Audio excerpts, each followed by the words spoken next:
ಯೋಗೇಶ್ ಗೌಡ ಹತ್ಯೆ ಪ್ರಕರಣದಲ್ಲಿ ನ್ಯಾಯಾಲಯ ಯಾವಾಗ ನನ್ನನ್ನು ಮಾಫಿ ಸಾಕ್ಷಿ ಎಂದು ಪರಿಗಣಿಸಿತೋ ಅಂದಿನಿಂದ ನನಗೆ ಬೆದರಿಕೆ ಕರೆಗಳು ಬರುತ್ತಿವೆ ಅಂತ ಪ್ರಕರಣದ A1 ಆರೋಪಿ ಬಸವರಾಜ್ ಮುತ್ತಗಿ ಆತಂಕವನ್ನು ವ್ಯಕ್ತಪಡಿಸಿದ್ದಾರೆ. ಧಾರವಾಡದ ಉಪನಗರ ಪೊಲೀಸ್ ಠಾಣೆಗೆ ತೆರಳಿ ಜೀವ ಬೆದರಿಕೆ ಪ್ರಕರಣವನ್ನು ಕೂಡ ಈಗ ದಾಖಲಿಸಿ ಬಳಿಕ ಮಾತನಾಡಿದವರು, ಅಶ್ವತ್ಥ ಎಂಬಾತ ನಾನು ಮಾಫಿ ಸಾಕ್ಷಿ ಆಗುವಾಗಲೂ ಕೂಡ ಸಾಕ್ಷಿಗೆ ಬೆದರಿಕೆಯನ್ನು ಹಾಕಿದ್ದ.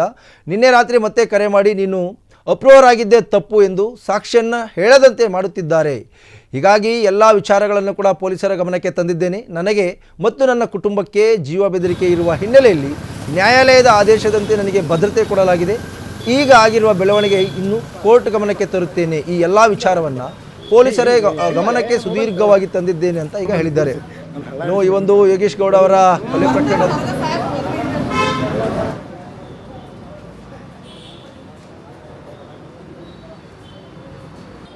ಇರ್ತಕ್ಕಂಥದ್ದು. ಹಾಗಾಗಿ ಅವರಿಗೆ ಎಲ್ಲೊಂದು ಕಡೆ ಬೆದರಿಕೆ ಕರೆಗಳು ಬರ್ತಾ ಇದ್ದಾವೆ. ಬಸವರಾಜ್ ಮುತ್ತಗಿ ಅವರಿಗೆ ಜೀವ ಬೆದರಿಕೆ ಇದೆ ಅಂತ ಹೇಳಿ ಈಗ ಅವರು ಧಾರವಾಡ ಉಪನಗರ ಪೊಲೀಸ್ ಠಾಣೆಗೆ ದೂರನ್ನು ಕೂಡ ಕೊಟ್ಟಿದ್ದಾರೆ.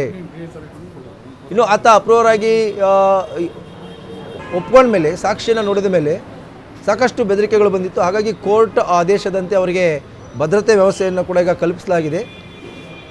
ಈ ನಡುವೆ ಮತ್ತೆ ಈಗ ಅವರಿಗೆ ಬೆದರಿಕೆ ಕರೆಗಳು ಬರ್ತಾ ಇದೆ ಅಂತಕ್ಕಂಥ ಒಂದು ವಿಚಾರಕ್ಕೆ ಸಂಬಂಧಪಟ್ಟಂತೆ ಪೊಲೀಸ್ ಠಾಣೆಗೆ ಹಾಜರಾಗಿ ಒಂದು ದೂರನ್ನು ಕೂಡ ಕೊಟ್ಟಿದ್ದಾರೆ. ಧಾರವಾಡದ ಯೋಗೇಶ್ ಗೌಡ ಹತ್ಯೆ ಭಾಳಷ್ಟು ಸದ್ದು ಮಾಡಿತ್ತು. ಅನೇಕ ಜನ ಈ ಒಂದು ಪ್ರಕರಣದಲ್ಲಿ ಸಂಬಂಧಪಟ್ಟಂತೆ ವಿಚಾರಣೆಯನ್ನು ಕೂಡ ಎದುರಿಸಿದರು, ಜೈಲು ವಾಸವನ್ನು ಕೂಡ ಅನುಭವಿಸಿದರು.